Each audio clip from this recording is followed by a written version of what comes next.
Bem-vindos à análise da Node 304, esta caixa da Fractal, para sistemas Mini e TX. Vamos abordar alguns dos pontos que consideramos importantes.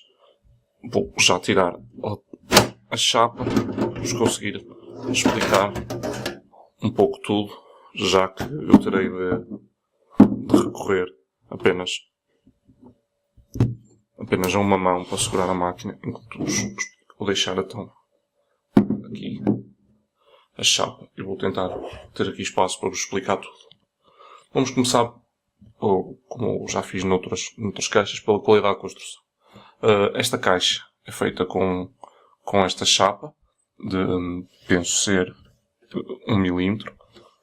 Ela está dobrada, tem várias quinagens, depois é rebitada. Tem vários elementos que são amovíveis, como é o caso desta peça.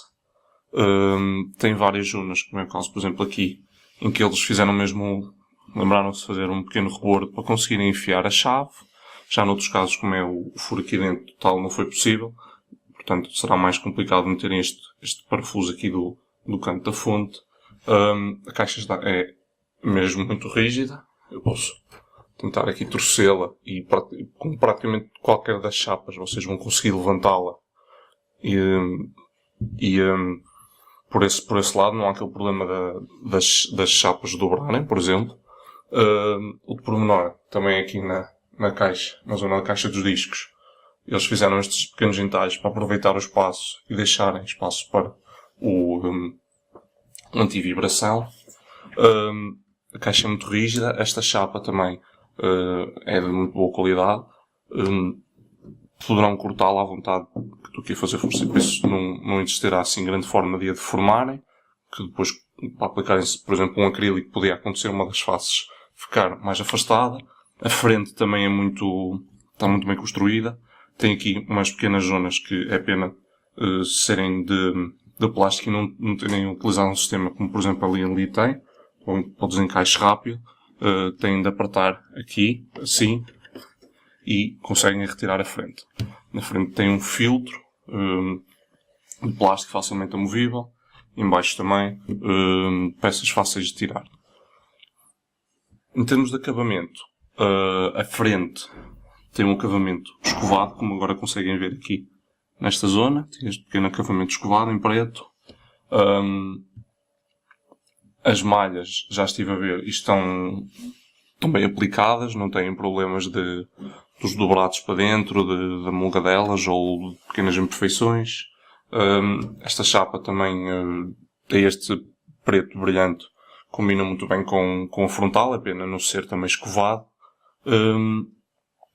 E este preto interior também não detectei qualquer tipo de defeito ou falha nas zonas de pintura ou de algum tipo de contacto. Esta chapa acaba por ter o mesmo acabamento que esta, resultando num visual mais equilibrado. Só é pena com a frontal não estar o mesmo escovado. As malhas são todas do mesmo tamanho, também ficou bem, e esta rede aqui de trás, em hexágonos, também é um formato bastante apelativo. Em termos de design, que acaba por ser um ponto bom na Fractal e nestas caixas, a caixa é muito simples. A frente tem um frontal, a frente tem um visual muito simples e agradável. Tem aqui esta linha aqui do lado, tem aqui Fractal só, um pequeno LED. Depois as redes, como são todas do mesmo tamanho, está tudo muito equilibrado. Esta rede lá dentro fica virado para a gráfica também muito sutil, com o filtro. Em termos interiores, tem estes detalhes em branco, as caixas e as baías lá atrás das drives. Vem com as ventoinhas brancas instaladas, de 92 e de 140. Muito simples, tudo em preto. Tem esta pequena zona para a fonte expelir o calor, no caso como agora está a respirar por baixo, depois expele o calor e o calor acaba por sair por aqui. O calor que fica dentro da caixa é, obviamente, removido pela ventoinha atrás. Em termos de air cooling, será provavelmente o sistema mais utilizado aqui, a não ser que queiram utilizar um sistema I/O do water cooling, aqueles sistemas que vêm já tudo integrado. Como podem ver, a caixa tem um sistema, uma altura bastante alta para conseguirem colocar os dissipadores que pretenderem, desde que não vá bater aqui na zona das caixas. A princípio não terão qualquer problema. Dá para dissipadores bastante altos. A preferência será dissipadores assim, com um sentido mais estreito, não tanto aqueles dissipadores quadrados, senão também vai-vos tapar muito a placa e perdem bastante o acesso ao computador, porque temos de lembrar que isto são placas mini TX. As ventoinhas, funciona uma ventoinha cá atrás, 140, duas lá à frente, que ajuda a manter o sistema simples. Já no caso do water cooling, a preferência será então, como eu disse, o sistema já IO, o sistema já assemblado, em que só encaixam no processador a bomba, e depois o radiador será colocado atrás numa ventoinha de 140 ou de 120.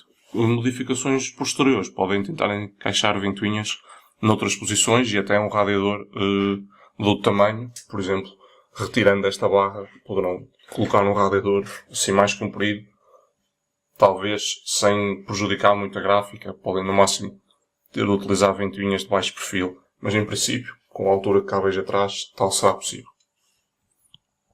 Em termos de modding, o facto das chapas serem lisas e bastante robustas também nos permite explorar bastante este componente, e o formato invulgar da caixa também fará com que consigam apostar nisso de forma mais eficiente. Neste lado poderão sempre recortar aqui uma pequena zona de janela. A parte de cima também existe esta pequena secção inicial aqui, e esta segunda zona poderão apostar também numa janela mais ou menos ampla, e do lado de lá, do lado da gráfica, também existe essa possibilidade de jogarem ou com rede ou com a instalação de um acrílico para conseguirem um visual diferente.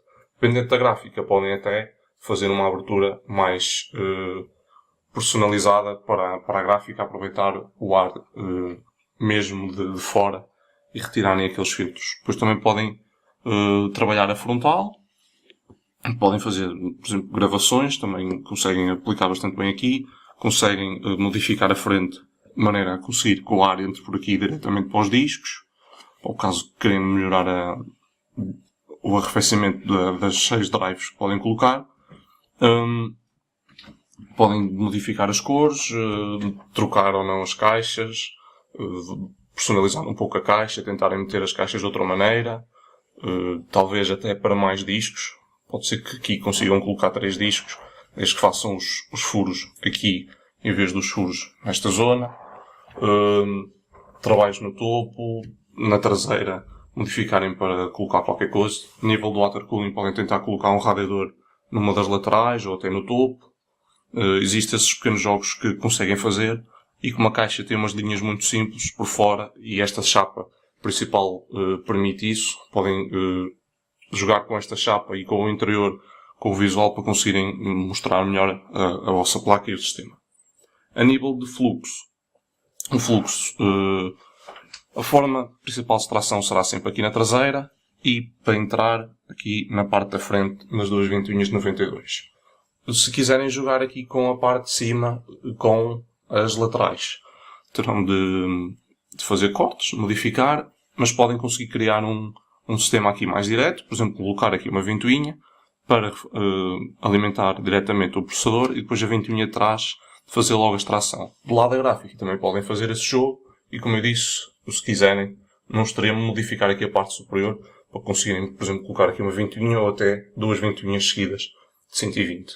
Do lado da gráfica, alimentação direta também, como quiserem. Mas o sentido que ele está bem definido, arrefece os discos, não são elementos muito quentes, por isso não provocam um aquecimento excessivo do ar para a alimentação dos outros componentes, e depois a ventoinha de 140 faz uma extração, porque ela ocupa grande parte da traseira, faz uma extração bastante eficiente e fica o sistema rapidamente livre de aquecimentos.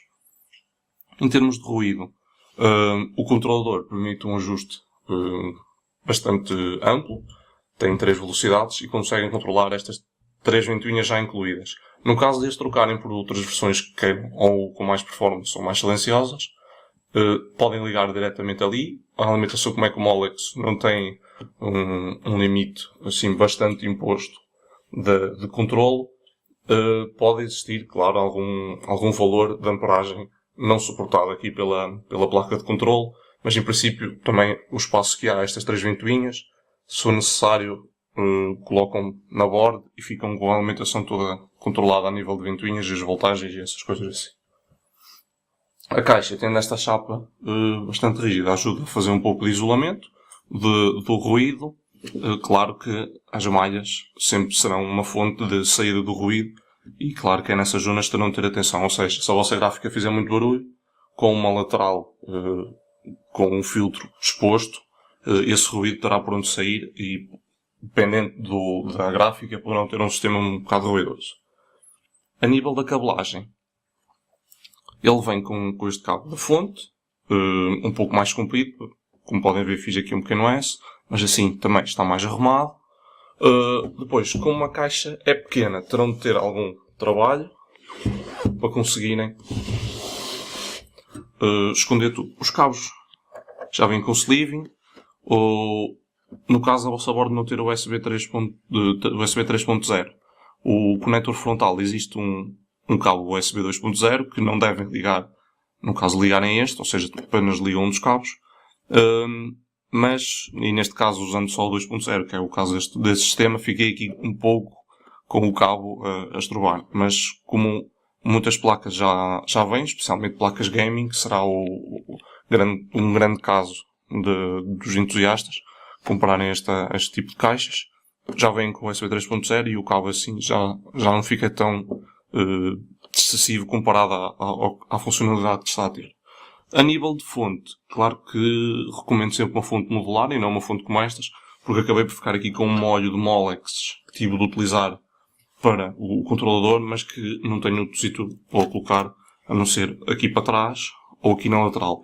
Como esta placa não precisa de gráfica, tem gráfico integrado, acabei por deixá-los aqui em vez de virar.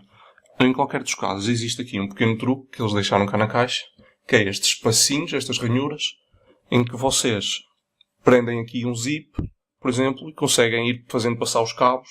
E neste caso aqui, se meterem um cabo aqui nos espacinhos que eles deixaram para os anti-vibração, conseguem meter outro cabo e até conduzir um pouco os fios por esta calha, ou os fios pelo chão, também existe. Vamos tentar mostrar, também existe nos pequenos altos na caixa, que eles fizeram para conseguirem colocar os zips de conduzirem os cabos o mais rente possível às chapas. Os cabos que vêm incluídos nas ventoinhas são grandes o suficiente para conseguirem fazer essa cabelagem. Instalação, o melhor será sempre verem o vídeo da instalação, mas a instalação foi bastante simples. Placas mini TX só têm 4 espaçadores, foi só colocar os 4 espaçadores. Depois coloquei os discos, neste caso tive de retirar 2 destas caixas, porque não precisava delas. Ficou só esta, coloquei o disco que queria, prendi a placa e de seguida, já tendo puxado os cabos da frontal para aqui, instalei a fonte. A fonte tem de sempre ter atenção à medida que a fonte pode ter e depois terão de ter atenção ao processador, porque esta caixa tem de ir já a bordo com o dissipador do processador instalar, porque não podem seguir aceder por trás. Não tem CPU backplate cut, porque porque seria para a parte externa da caixa e não teria lógica. De resto, a instalação foi muito simples. Só têm de ligar as ventoinhas aqui se quiserem, controlar esta zona aqui para a gráfica, no caso terem gráfica, terem instalado o Yoshil. Aquela parte da fonte também é bastante simples. Têm de se lembrar de deixar a fonte ligada, porque como fica por fora a alimentação, têm de deixar a fonte com o interruptor ligado antes de meterem a lateral. Estas ventoinhas já vêm assembladas. Se não quiserem podem as trocar. Basta trocar, só têm de tirar a frontal, que só removendo aqui, empurrando aqui umas peças com os dedos. Depois conseguem retirar a frontal, trocar o filtro, limpar. Como têm filtros de pó, também é bastante simples a manutenção. É só retirar os 2 filtros de pó e limpam. A lateral também tem um filtro de pó para se quiserem retirar o filtro e limpar. Portanto, é uma instalação bastante simples. Em termos de opções de personalização, esta caixa vem só com a opção preto ou branco, não existindo uma opção mais alargada de cores interiores. Ou seja, as ventoinhas são estas para ambos os modelos, e o esquema de cores é este mesmo para ambos os modelos.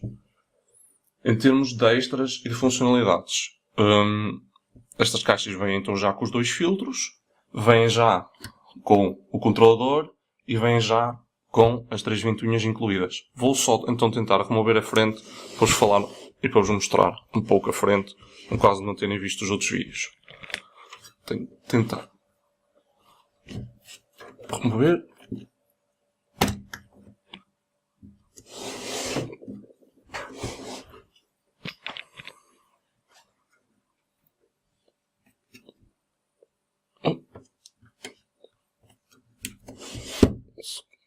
Só não é um bocado mais complicado. Já está. Prontos. Já saiu a frontal. Aqui está a frontal. Podem ver que tem aqui o filtro. Agora, não sei para que lado é que ele será, porque eu ainda não tinha experimentado. O filtro também, em princípio, será só remover aqui, dar aqui um jeito e o filtro sai. Como podem ver, é assim simples. E os cabos estão aqui todos a passar aqui para a zona de controle da frontal. E para sair, como vos tinha dito, seria só apertarem isto. Espero que tenham gostado do vídeo da análise. Vejam depois a análise completa no nosso website. Obrigado.